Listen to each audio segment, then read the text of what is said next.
A segunda camada da boneca russa, o subconsciente. Você já percebeu que alguns personagens parecem sempre voltar para o mesmo ponto? Mesmo quando eles mudam de emprego, cidade, de relacionamento, eles repetem padrões, tomam decisões que vão contra a própria lógica, fazem escolhas que, vistas de fora, parecem autossabotagem. É quase como se algo invisível estivesse puxando os fios da vida deles. E esse algo tem nome, o subconsciente. Se você assistiu o vídeo anterior, você já sabe que o cerne é a ferida original, aquele momento específico que dividiu o personagem em antes e depois. Mas se o cerne é a ferida, o subconsciente é o medo que nasceu dela. É a emoção que ficou impregnada mesmo depois que a cena acabou. O corpo do personagem lembra mesmo que a mente tente esquecer. Sabe aquela sensação de aperto no peito que vem do nada? Aquele frio na barriga que você não consegue explicar? É assim que o subconsciente funciona. Ele não precisa de lógica, ele só sente. Pensa assim, enquanto o cerne é uma cena física,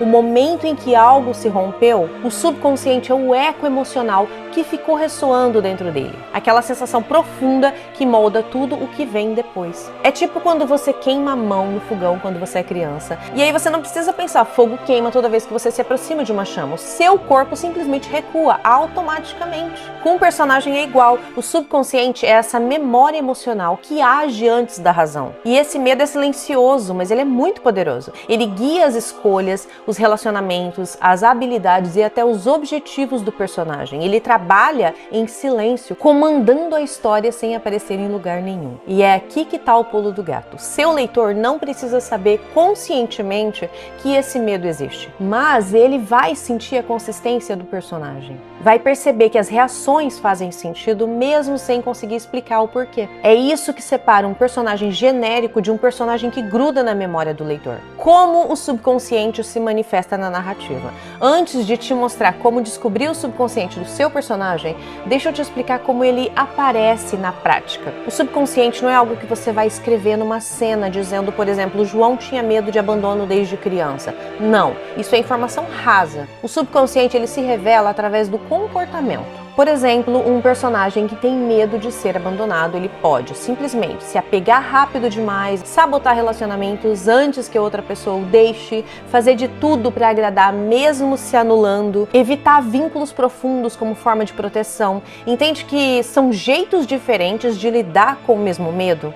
E é por isso que dois personagens com o mesmo subconsciente podem ter personalidades completamente diferentes. O que determina isso é a próxima camada, mas calma, nós vamos chegar lá. Outro exemplo, um personagem que tem medo de perder o controle.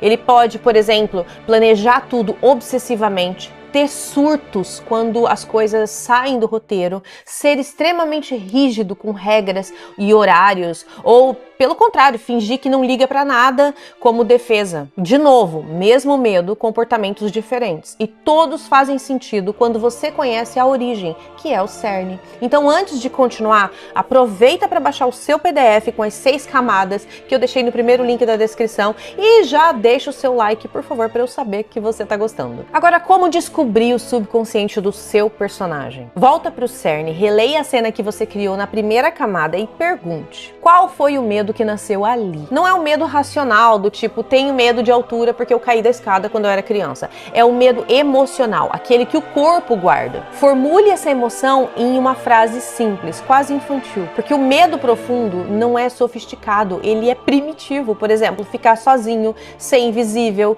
perder o controle, ser enganado, não conseguir proteger quem ama, não agir a tempo, ser fraco, não ser suficiente. Essas verdades parecem bem pequenas, mas são elas que movem o personagem sem que ele perceba. São elas que vão criar os conflitos internos mais interessantes da sua história. E tem uma regra de ouro aqui: o subconsciente sempre tem relação direta com o cerne. Se não tiver, você escolheu o cerne errado, ou o medo errado. Um não existe sem o outro. Eles são duas faces da mesma moeda. Quer ver na prática? Então vamos voltar aos exemplos que a gente já conhece, que eu te mostrei lá no cerne. O Chris de Corra, o cerne dele é o trauma de ter visto a mãe morrer e não ter feito nada. Ele era uma criança, estava sozinho, paralisado de medo, e quando descobriu que poderia ter salvado a mãe, essa culpa virou uma marca permanente. O medo que nasce disso é profundo, ficar paralisado enquanto alguém que ele ama sofre. Percebe como isso não é medo da morte ou medo de perder alguém? Ele é específico, é visceral, é o medo de não agir quando mais importa. E isso é incrível porque explica tudo sobre as escolhas dele no filme. Por que ele se torna fotógrafo? Porque a fotografia é uma profissão onde você observa o mundo à distância.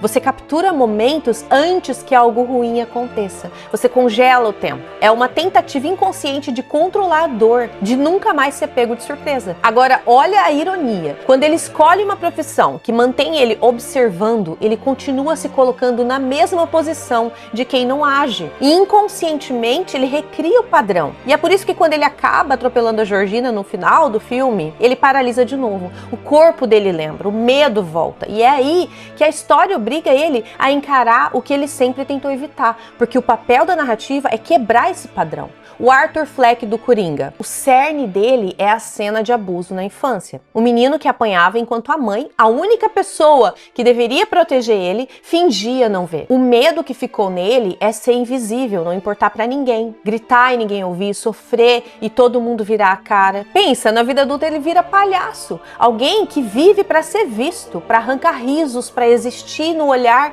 dos outros. Cada risada é uma tentativa de provar que ele existe. Mas o que acontece? As pessoas riem dele e não com ele. E ele continua invisível, desprezado. E quanto mais ele tenta ser visto, mais o mundo o empurra pra sombra. Até que no clímax do filme ele faz a escolha oposta. Se ninguém vai ver ele como o Arthur, então eles vão o ver como Coringa. E finalmente ele existe. De forma distorcida, violenta, trágica, mas ele existe. O subconsciente dele comandou cada passo dessa jornada. Entendeu o padrão? O subconsciente é o motor invisível da história. Ele não aparece nos diálogos, ninguém diz, eu tenho medo de ser invisível, eu tenho medo de não agir a tempo, mas ele tá presente em cada escolha do personagem. E é o que empurra o personagem pra frente, mesmo quando ele tenta desistir. É o que cria aquele momento em que o leitor pensa, não faz isso, mas o personagem vai lá e faz. Porque ele precisa fazer, porque o medo é mais forte do que a lógica. E o mais importante, a função da história é obrigar esse personagem a encarar o seu medo. Mais cedo ou mais tarde, o enredo vai levar ele de volta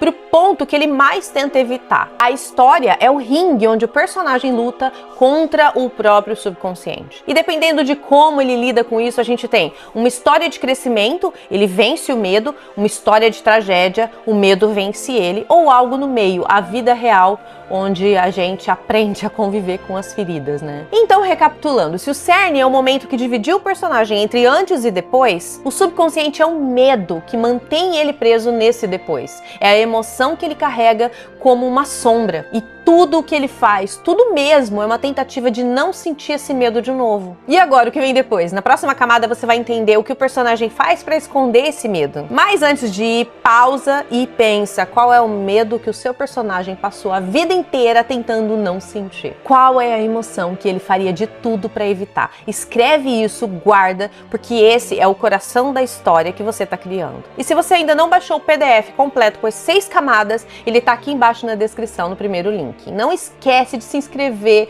no canal e ativar o sininho para você não perder a próxima camada. Enquanto isso, fica com esse outro vídeo aqui que você vai gostar. Fui!